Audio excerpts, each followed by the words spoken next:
Today we're going to be learning about ratios and rates. I'm going to start off by reminding you about ratios. When we have quantities of the same kind that we need to compare, we can do this using a ratio. The quantities need to have the same unit. So when I say quantities of the same kind, I mean quantities that are all distances, or quantities that are all weights, or quantities that are all volumes, and so on. Okay, but they also need to have the same unit. So like distance, you can have multiple units of distance. You can have kilometers, you can have meters, you can have centimeters, you can have millimeters, and you can make a ratio with quantities that, so long as they're the same kind of quantity. So if they're both distances, you can make a ratio out of it, even if they have different units of measurement. But we can't work with the ratio. We can't actually do anything with that ratio if it doesn't have the same unit of measurement. So then we would need to convert one of the two values, if there's two in the ratio, so that it's the same as the other one. So if you've got centimeters and meters, then you will convert to either centimeters or meters. If you've got kilograms and grams, you would convert to either kilograms or grams, so that they are all consistent and the same unit of measurement. Okay. Ratios can be simplified just like fractions. So with fractions, you take the numerator and the denominator and you see if there are any common factors, and you divide by the common factors until you can't anymore. You can do the same thing with ratios by dividing the different numbers in the ratio by common factors. Okay, so ratios can be simplified just like fractions. We can increase in a ratio, and when we do that, what we're going to do is take the value that you've been given and divide it by the smaller number in the ratio, and then multiply by the bigger number in the ratio. So when you're increasing, you want to end up multiplying by the bigger number so that you end up with a bigger answer. Okay? We can also decrease in a ratio by doing the opposite thing. We're going to divide by the bigger number and then multiply by the smaller number. So when you're increasing in a ratio, you multiply, or you divide by the smaller number and multiply by the bigger one, so that it ends up getting bigger. And when you decrease in a ratio, you divide by the bigger number and then multiply by the smaller number, so it ends up getting smaller. Okay, so let's have a look at an example. So in this example, a town's population of 7,000 is expected to increase in the ratio 4:5 over the next 2 years. What will the new population be? So let's have a look at how we would do this question. So we're going to start off with our population, which is 7,000. Now we're told that this population is expected to increase. So if it's going to increase, we're going to divide by the smaller number and then multiply by the bigger number. So in the ratio, the numbers I've got are 4 and 5. So I need to divide by the 4, which is smaller. And then I'm going to multiply by 5, which is bigger. Okay, so I'm going to take that and work it out. 7,000 divided by 4 times 5, and that gives me 8,750.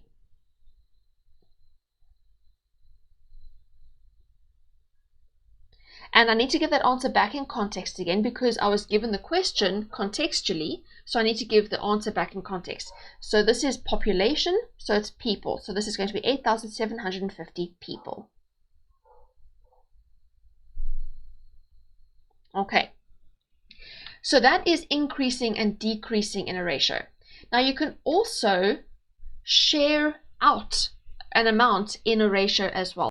So if you're going to share an amount in a ratio, what you're going to do is you're going to take that amount that you've got, which is the total amount, and divide it by the ratio total, and then multiply it by the ratio part for whichever part you're wanting to work out. So if you, say for instance, you have an amount of money that is being divided by 2 people in a specific ratio, then you're going to take the total amount of money and divide by the ratio total, and then multiply by the ratio part that applies to the person that you want to find out how much they're going to get. Okay?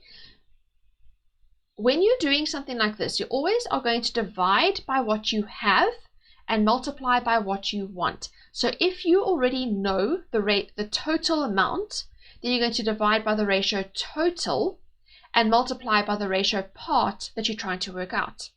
If you have been given a part of the amount. So if you've been told how much money one person is going to get, and you've been told that it's been split up in this ratio, then you can divide by that person's part of the ratio, because that's what you've got. So you divide by what you have, and you multiply by what you want. So then you can multiply by another ratio part to find out how much another person gets, or you can multiply by the ratio total to find out what the total amount is. Okay, so you always divide by what you have and multiply by what you want. So if you have the total, you're going to divide by the ratio total and multiply by a ratio part to find out how much that part works out to. Okay, so let's have a look at an example of this. So in this example, Jack and Jill are given 120 sweets to share in the ratio 3:5. And we need to work out how many sweets each person gets. Okay, so let's have a look at how we would do this question. So we're going to start by working out what our ratio total is. So the ratio total we work out by adding up all the numbers in the ratio. Okay, so our ratio total is 3 plus 5, which is equal to 8. Okay, so our ratio total for this example is 8. Now, we are going to take the total amount of sweets, which is 120, and we're going to divide that by the ratio total, because we divide by what we have and we multiply by what we want. Now, we have the total, so we're going to divide by the ratio total. So I'm working out first Jack. We're going to work out how many sweets Jack gets. Now, the order that the ratio has been given to us will always be the same as the order that the names are given to you. So if Jack is mentioned first, then he will be the first part of the ratio. So his number in the ratio is 3, and Jill's number in the ratio is 5. Okay, so Jack is going to be 3. So what I'm going to do is I take the total amount of sweets, and I divide by the ratio total, and then I multiply by the part that I want. Now, what I want in this for Jack is 3, because that's his part of the ratio. So I multiply by 3. Okay, so I take the amount of sweets that I've got, the total, divide by the ratio total, I divide by what I have, and I multiply by what I want. And that's going to give me 120 divided by 8 times 3 is 45. So that means that Jack is going to get 45 sweets. Okay, so now let's go and work out Jill. So we're going to do the same thing for working out Jill. We're going to take the total amount of sweets, which is 120, and divide by the ratio total, because it's the total amount of sweets, we're dividing by the ratio total. So I divide by 8, and then I multiply by Jill's part of the ratio, which is 5. Okay, so that's going to be 120 divided by 8 times 5, and that gives me 75 sweets. Okay, so now I know how many sweets Jack gets, and I know how many sweets Jill gets, and these should add up to 120. If you add them up, 75 plus 45 does give you 120. Okay, they should add up to the total because it has been shared out in that ratio with nothing else left over. Okay, so that is how you do that example. Right, so now I'm going to give you a couple of questions that you're going to do for yourself. Here's the first one that you're going to do. In this question, you're told that a cake recipe calls for 400 grams of flour. If the recipe is scaled up, which means that it's increased, in the ratio 3:2, how much flour is needed for the new recipe? Okay, so I'm going to give you 30 seconds to work on this question.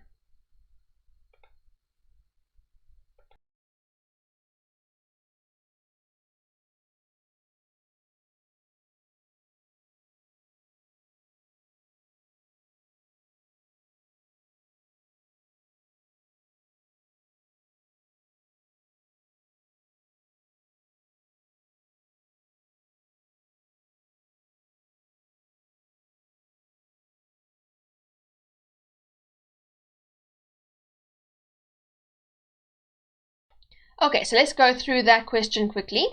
So in this question, you are increasing in a ratio. So we're going to take the amount that we're starting with, which is 400 grams, And we are going to increase in the ratio by dividing by the smaller part of the ratio and multiplying by the bigger part of the ratio. So I look at my ratio, it is 3 to 2. The smaller number is 2, so I'm going to divide by 2. And then I'm going to multiply by 3. Sorry, let's divide by 2 and then multiply by 3 because I'm wanting to increase in that ratio. So I divide by the smaller number and multiply by the bigger number. And that will give you 600. Okay, now again, you need to give the answer in context. So this is 600 grams of flour. Okay, so that's question A. Right, now you're going to do question B. In question B, a facility currently has 180 square meters of storage space, but it will be reduced in the ratio 5 to 6. What will the new size of the storage space be? I'm going to give you 30 seconds for this question as well.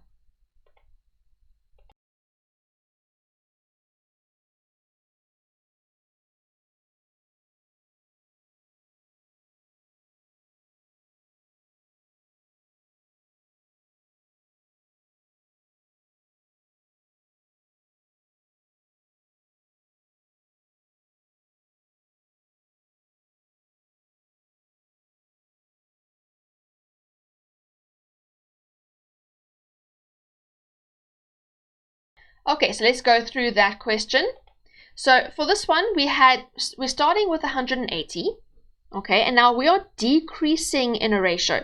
So when you decrease, you're going to divide by the bigger number and multiply by the smaller number in the ratio. So the bigger number in this ratio is 6. So I'm going to divide 180 by 6, and then I'm going to multiply it by 5. Okay, so 180 divided by 6 times 5 gives me 150. So that is 150 square meters of storage space after it has been decreased. Okay, now we're going to go on to question C.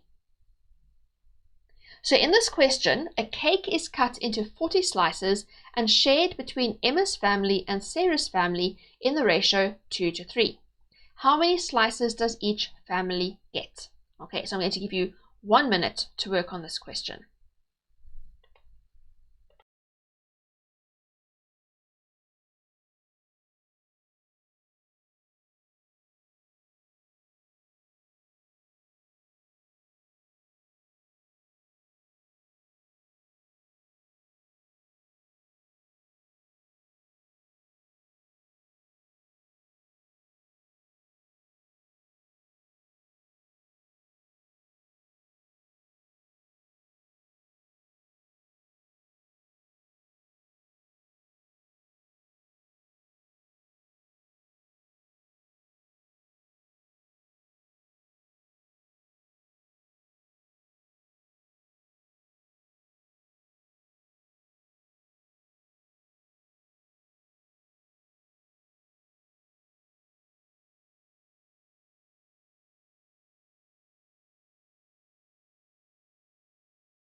Okay, so let's go through that example. So in this question, we are starting with 40 slices, and it's been divided between Emma's family and Sarah's family in the ratio 2 to 3. So the 40 slices is the total number of slices from the cake. So I need to know the ratio total because I need to divide by what I have and multiply by what I want. So I have got the total, so I need to divide by the ratio total. So I need to take the 40 and divide by the ratio total. Now the ratio total I work out by adding the numbers in the ratio. So the ratio total is going to be 2 plus 3, which is 5. Okay, so the ratio total is 5. So that's what I'm going to be dividing by because that is the total for the ratio. So I'm dividing the total number of slices by the total for the ratio. So it's going to be 40 slices for Emma's family.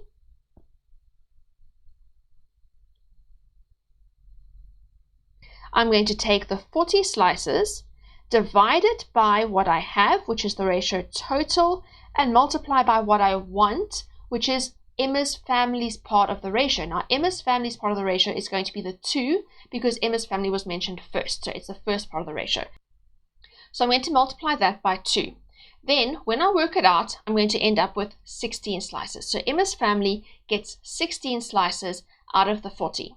Now let's have a look at what we would do for Sarah's family. Okay, so we're going to follow the same process.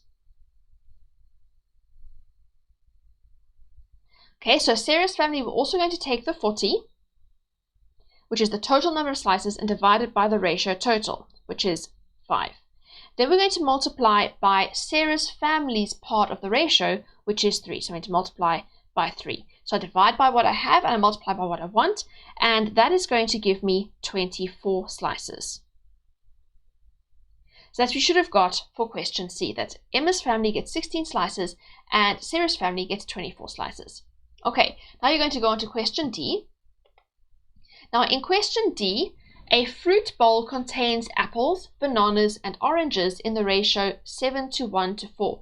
So you can have more than 2 numbers in your ratio. Okay, in this case, we've got 3 values in our ratio, 7:1:4.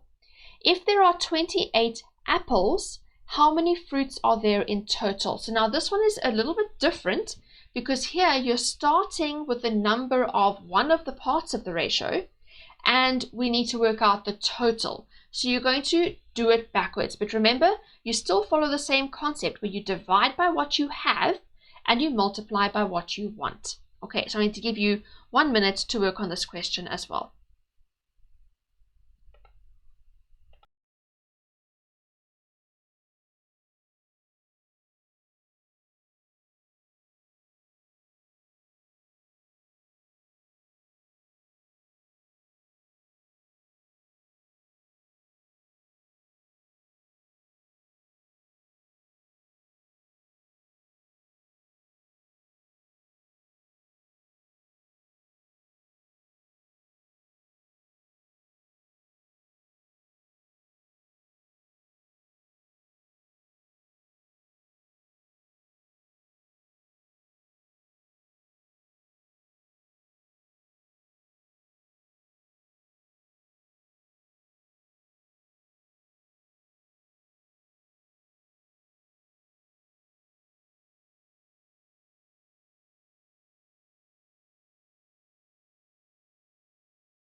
Okay, so let's go through that example and see what you should have got. So first of all, in this example, we have been given the number of apples. So we're going to divide by what we have and multiply by what we want. So in this case, what we have is the number of apples. So we're going to divide the 28 by the apples part of the ratio. So if we look at the order in which the fruits were named, it's apples and then bananas and then oranges. So the 7, which is the first number in the ratio, is apples. The 1 is the bananas, and the 4 is the oranges. Okay, so apples is the 7. So I'm going to be dividing the number of apples that they gave me by the apple part of the ratio. So I divide by what I have, which is 7. I'm going to multiply by what I want, which is the total. Now I want to work out how many fruits there are in total. So now I need to work out what the ratio total is, because I need to multiply by that. So the ratio total I'm going to work out by adding the numbers in the ratio. So the ratio total is 7 plus 1 plus 4, and that gives us 12. Okay, so our ratio total is 12. So I'm going to take the 28, divide by 7, because that's the apple part of the ratio, and I have the number of apples over here. Then I'm going to multiply by the total for the ratio, because I want to work out the total number of fruits. So I multiply by 12. Okay, so we get 28 divided by 7 times 12, and that's going to give you 48. So that is how many fruits there are all together. Okay, so that's how you should have done that question for D. Okay, so now let's go on to rates. So just to remind you about rates, rates are when you are comparing quantities of different kinds. Okay, so ratios, we are comparing quantities of the same kind, but for rates, we are comparing quantities of different kinds.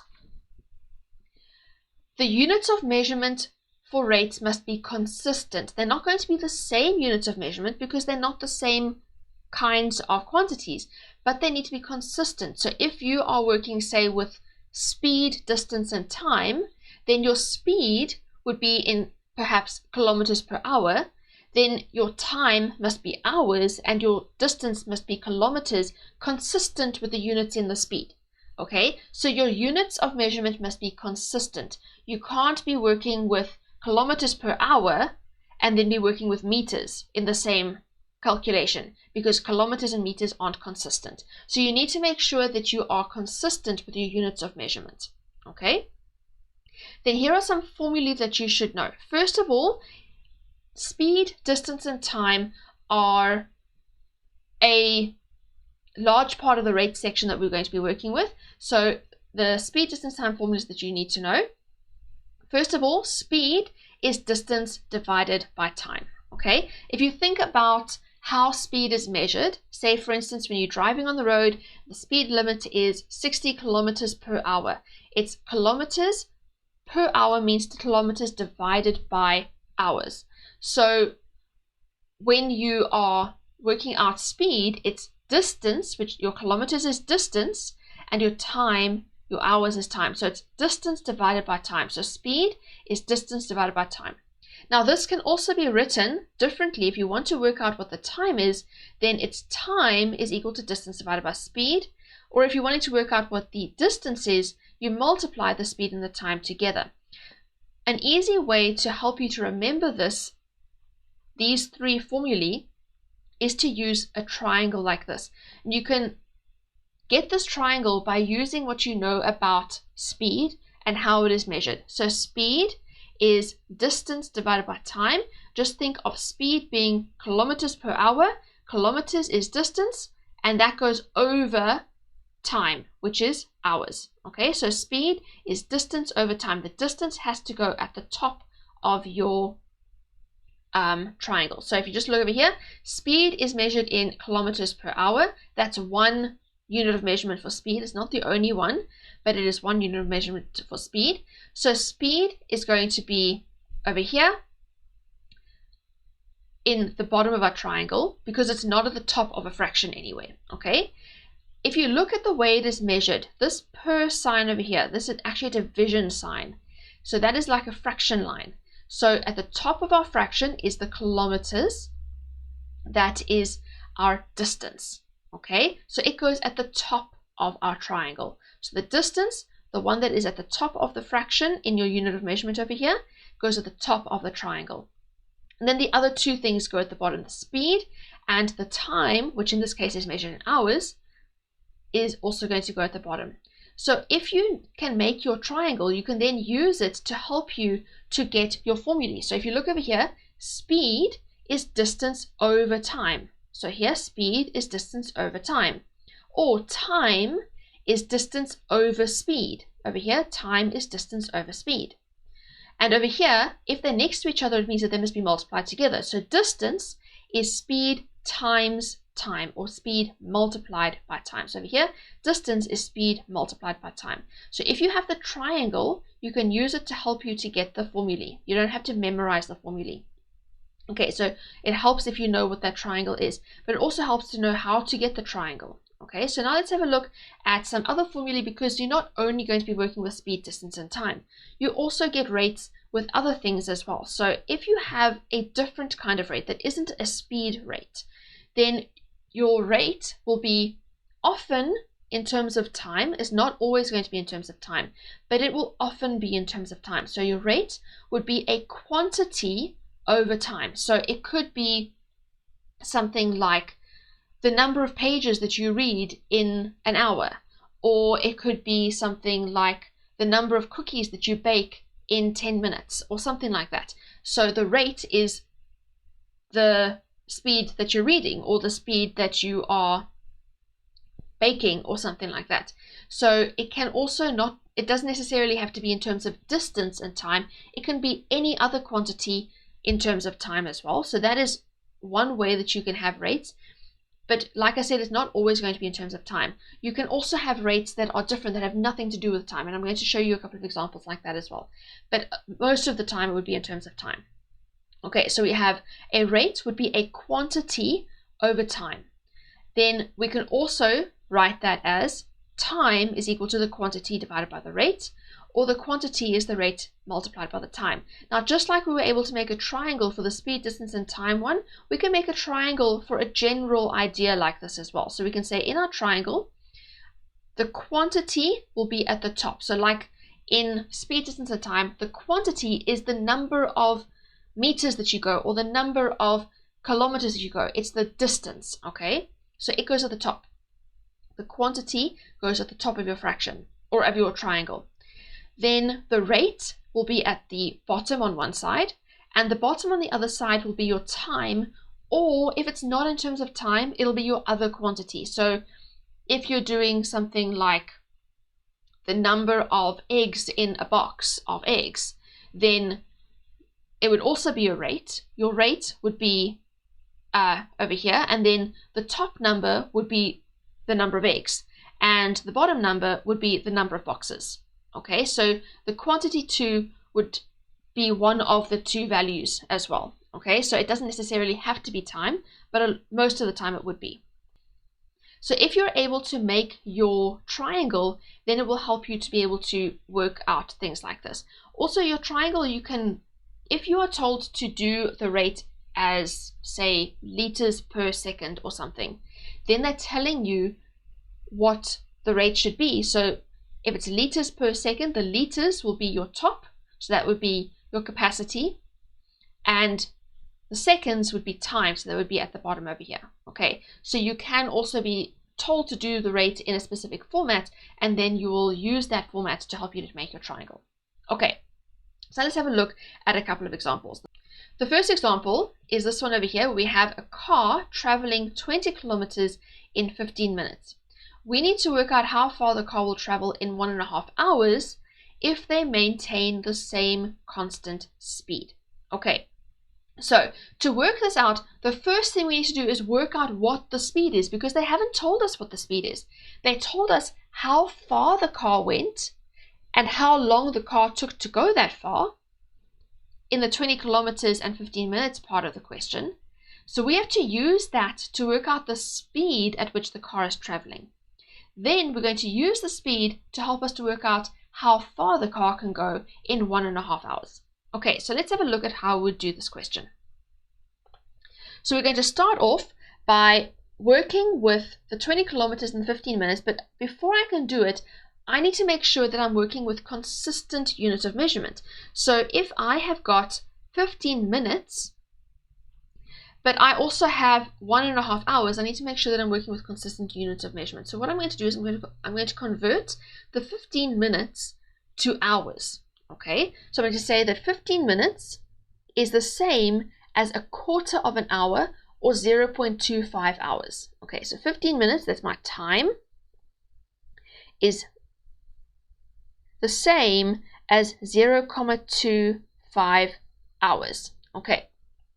You can work that out by saying 15 divided by the number of hours and number of minutes in an hour, which is 60. So 15 divided by 60 gives you 0.25. Okay, so that's the number of hours that this car was traveling for, is 0.25 hours. So now I'm going to go and work out the speed. So my formula for speed, if you've got your triangle like this, speed is distance over time. Okay, so speed is equal to distance over time. Now I can go and fill in my values. So the distance that the car traveled was 20 kilometers. So that's going to be 20 divided by the time for which the car was traveling, which was 15 minutes or 0.25 hours. Okay, so now I'm going to go and work that out. So I've got 20. Remember, the fraction line means divide. So it's 20 divided by 0.25, and that gives me 80. So that means that this car was traveling at a speed of 80 kilometers, because the distance was measured in kilometers, per hour, because the 0.25 is hours. Okay, so my speed is 80 kilometers per hour. Now what I'm going to do is I'm going to go and work out how far the car could go if it's traveling for an hour and a half at that same speed. Okay, so now I need to work out the distance. So distance is equal to, if you look over here on my triangle, distance is speed multiplied by time. If they're next to each other, we multiply them. So speed multiplied by time. So the speed we just worked out was 80. Multiplied by, and then the time is 1.5 hours. So you can write 1.5, or you can write 3/2, or I'm going to write 1,5. Doesn't really matter how you write it, but it all means the same thing. So long as if you do convert it to a decimal fraction, you convert it correctly. So 1.5 is the same as 1,5. So it's 80 multiplied by 1.5, and that gives me 120. So my distance is 120 kilometers. Okay, so now I know that if the car were to maintain that same constant speed, they would be able to go 120 kilometers if they traveled for an hour and a half. Okay, now I'm going to give you a few questions that you're going to do for yourself. Here's the first question. A tap fills a tank at a rate of 540 liters per hour. How much water will the tank hold after 45 minutes? And I'm going to give you 1 minute to work on this question.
Okay, so let's go through that question quickly and see what you should have got.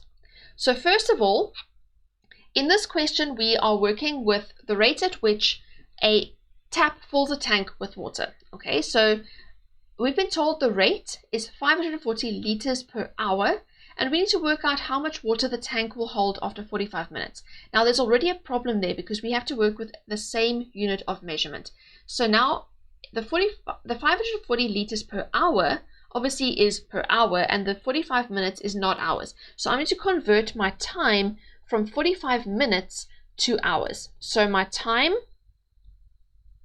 is 45 minutes, which is the same as 3/4 of an hour, or 0.75. So you can take the 45 and divide it by the number of minutes in an hour, and that gives you 0.75.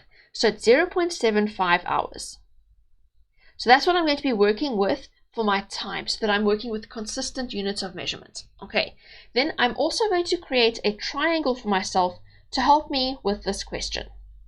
So in my triangle, I'm going to have my rate over there.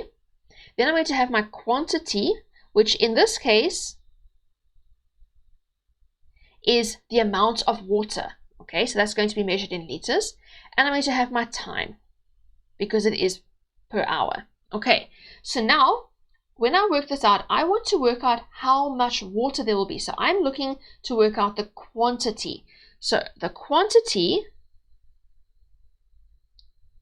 is equal to the rate multiplied by the time. Okay, so now let's go and fill those in. So the rate they told me was 540 liters per hour, multiplied by the time, which we have over here is 0.75 hours. So now I can go and work that out. So I've got 540 times 0.75, and that gives me 405. Okay, so that is 405. Now I need to put it back into the context of the question. The question was, how much water will the tank hold? Okay, so it's 405 liters of water because the rate was 540 liters per hour. So I'm working with liters. So it's 405 liters of water. So that we should have got for question A. Right, now we're going to go on to question B.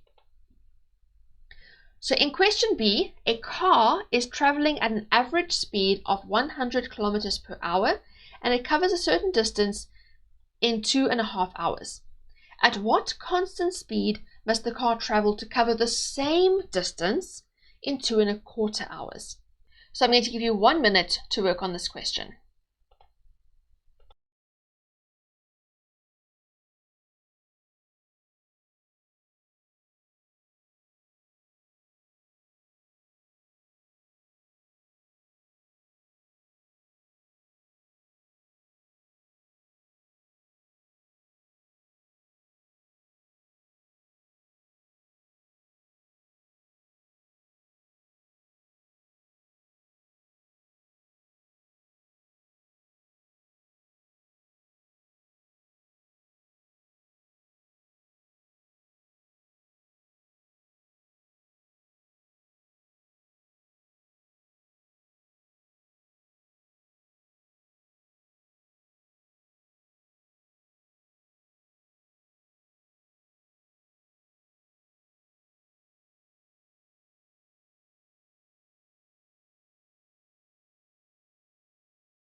Okay, so let's go through that example. So in this question, we are working with speed, distance, and time. So the triangle I'm going to be working with is my speed, distance, time triangle. Speed, distance, and time. Okay, so I'm working with kilometers per hour. I need to just check that my units of measurement are all correct. I've got 100 kilometers per hour, and I've got 2.5 hours, and I've got 2.25 hours. So all of the units of measurement are consistent, so that's fine. So now let's go and do the first part of the calculation. This calculation has two parts to it. I first need to work out the distance that the car travels in the first sentence, and then I need to use that to help me to work out what speed the car would need to go the same distance in 2.25 hours in a different amount of time. Okay, so first of all, I need to work out what the distance is. So distance is speed multiplied by time. Okay, so the speed they told me is 100. And I'm going to multiply that by the time of 2.5. Now, you can just write 2.5. I'm going to write 2,5. I'm converting it to a decimal fraction, but you can just write 2.5 if you want to. Okay, so 100 multiplied by 2.5 is going to be 250 kilometers. So that's the distance that this car travels going at that speed for that length of time. So now we need to work out if they go the same distance, but they are covering that distance in only 2.25 hours, what speed do they need to be traveling at? So now I'm working out the speed. Okay, so the speed is equal to the distance divided by the time. Okay, so the distance is the same as what we had over here. It's 250. So that's going to be 250 divided by the time, which is now 2.25. 2.25 is the same as 2,25. Okay, so I've got 250 divided by 2.25, and that gives me 111.111111. Now, if they don't tell you how to round off, you can just round off to 2 decimal places. That's the standard. So it's going to be 111,11 kilometers per hour. So that's what you should get for that question. Right, now let's go on to question C. In question C, it says Andrew types 900 words in 30 minutes. We need to work out how many words he will type in 2 hours if he maintains the same constant speed. Okay, so I'm going to give you 1 minute for this question.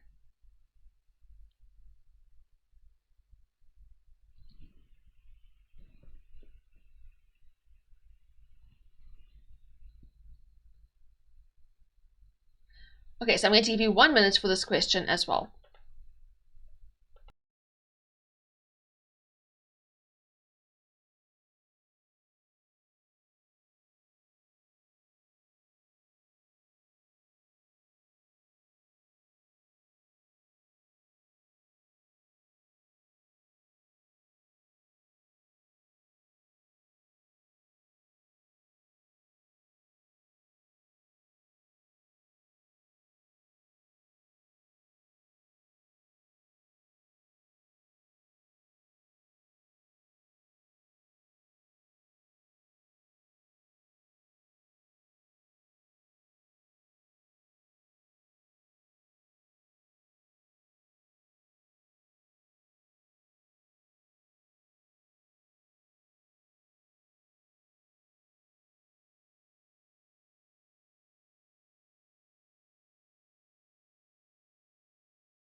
Okay, so let's go through this question. So in this one, it's not a speed, distance, time question because we're not working with distance here. We're working with number of words that he is typing in a certain amount of time. So we're working with his typing speed rather than his speed of covering a certain amount of distance. So in this example, I'm going to be working with this triangle that I've already drawn over here. So I've got quantity, which is going to be, in this case, the number of words, okay? Then my rate is the speed of his typing, and then the time, okay? So we are working over here, we've got two different units of measurement. We've got hours and we've got minutes. So you can choose if you want to work in hours or if you want to work in minutes. It's entirely up to you, okay? So I can choose to convert the 30 minutes to half an hour or 0.5 hours, or I can choose to convert the 2 hours to 120 minutes. So long as you are consistent and you keep the units of measurement the same throughout, it will work. Okay, so I'm going to convert the minutes to hours. So I'm going to say that my time is, instead of 30 minutes, I'm going to be working with 0.5 hours. Okay, but you could keep it as 30 minutes and work with that, work out your speed as words per minute, and then convert the 2 hours to 120 and use that when you're working out how many words you would be able to type in 2 hours. Okay. So I'm going to be working with 0.5. Now I'm going to go and work out, first of all, the speed of his typing. So they told me that he types 900 words in 30 minutes. So I need to work out the rate at which he types. So his rate is the quantity. His rate is quantity over time. So quantity over time. Okay, so this is going to be the quantity, the number of words, that's 900, divided by the time, which is 0.5. Okay, so now 900 divided by 0.5 gives me 1,800. It's the same as multiplying by 2. Okay, so that is 1,800 words per hour. Okay. So now I have my rate. Now I'm going to go and use that to work out how many words he can type in 2 hours. So now I want to know the quantity. I've got the rate, I've got the time, I want to work out the quantity. So now I'm working out quantity is equal to the rate multiplied by the time. Okay, so the rate is 1,800 words per hour, multiplied by the time, which is 2 hours. Okay, so that's going to give you 3,600 words. So that's how many words he can type in 2 hours if he maintains the same speed. Okay, now you're going to go on to the last question for today, which is question D. So in question D, Sarah is able to fit 60 cookies on 3 trays. How many trays will she need if she bakes 140 cookies? So now this one's different because it doesn't have time in the question at all. You're working with cookies per tray. Okay, so I'm going to give you 1 minute to work on this question as well.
Okay, so let's see what you should have got for that question.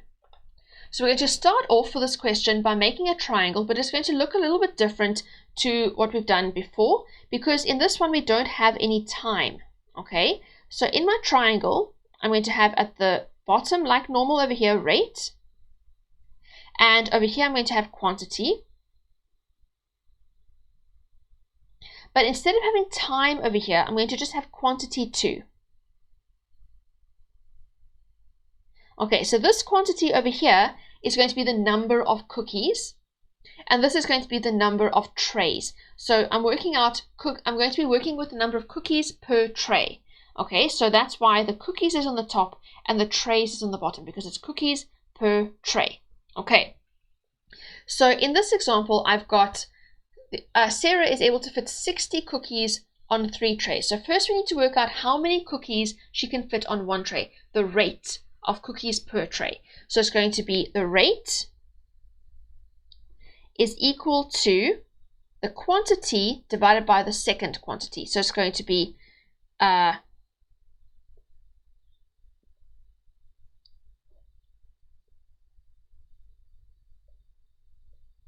okay, so that's going to be 60 cookies divided by the number of trays, which is 3. That means that she can fit 20 cookies per tray.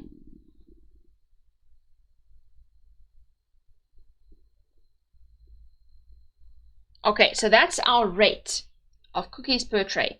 Now we're going to go and work out how many trays she will need if she bakes 140 cookies. So now I want to work out this amount over here. This is the quantity 2, is the number of trays. So the number of trays, or quantity 2, is equal to the number of cookies divided by the rate. Okay, so that's going to be quantity 2